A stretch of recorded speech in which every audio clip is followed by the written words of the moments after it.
हम और आप इस शरीर से जो भी काम करेंगे उसका हमको आपको कर्म भोगना पड़ेगा। कर्म बन जाता है, कर्म को भोगना पड़ता है।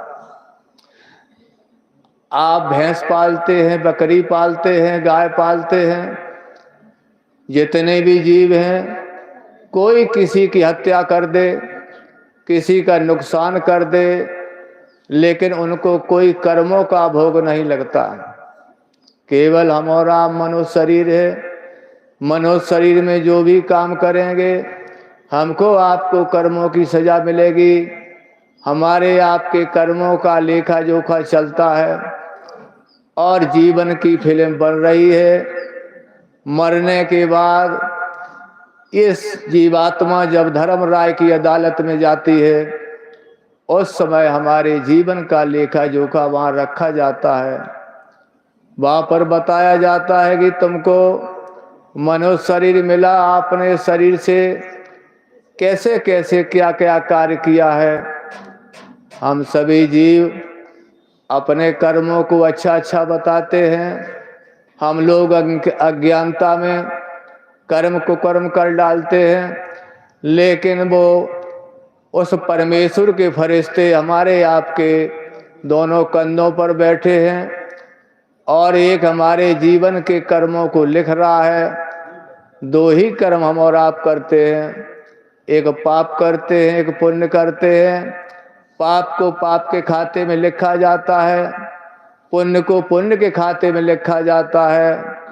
सारे जीवन ये चलता रहता है। दूसरी तरफ बैठे हैं चित्रगुप्त, वो हमारे जीवन की फिल्म बनाते हैं कि हमने किसको धोखा दिया, किसकी हत्या की, कितने जीवों को काटा, कितने को मारा।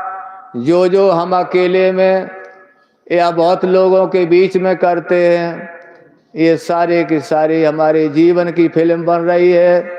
आज हम लोग यहाँ बैठे हैं, यहाँ भी हमारे आपके जीवन की फिल्म बन रही है कि यहाँ पर बाबा जय गुरुदेव जी महाराज के संदेश को सुनने के लिए कितने लोग आए, कौन कौन सुन रहे हैं और किसने क्या सुनाया है, ये हमारे आपके जीवन की फिल्म बन रही है।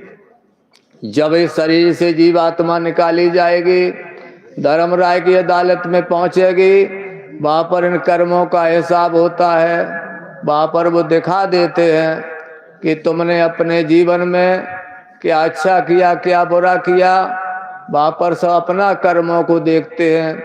जैसे हमारा प्रधानमंत्री क्या भाषण देते हैं, मुख्यमंत्री क्या भाषण देते हैं, या कोई घटना होती है, हम वीडियो, हम टीवी पर, अपने मोबाइल पर सब देख लेते हैं। इसी प्रकार से अपने किए हुए कर्मों को जब धर्मराय की अदालत में जीव देखता है उस समय घबरा जाता है कि मैंने जो किया, मैं तो जानता था कि मैं जो करूँगा उसको कोई जानता नहीं है, लेकिन यहाँ पर जो मैंने किया है वो तो एक एक कर्म का हिसाब लिखा है, एक एक कर्म हमको दिखाई दिया जा रहा है। अब मैं क्या करूं? मैंने बेटे बेटियों की खातिर, अपने परिवार की खातिर, मान सम्मान के लिए मैंने कर्म को कर्म कर डाला, धोखा दिया, बेईमानी की, जीवों की हिंसा की, और कितने हमने टैंकर के टैंकर दारू पिया, मांसाहार किया। अब मेरा कर्मों से बचाने के लिए मेरा कोई है नहीं। प्रेमी सज्जनों, हम और आप यहाँ अगर कोई किसी को मारे पीटे, कोई सताए, तो हमारे भाई भी बलवान हैं, हमारे पास पैसा है, हमारे पास राजनेताओं में हमारा बोलबाला है, हमारी यहाँ पर सब चल जाएगी।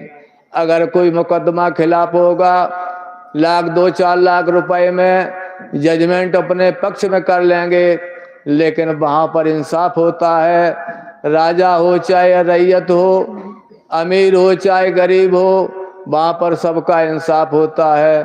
तो वहाँ पर जीव हाय हाय करके चिल्लाता है और समय को समझ में नहीं आती है, बड़े बड़े आंसुओं से जीव रोता है। 1 मिनट में, 1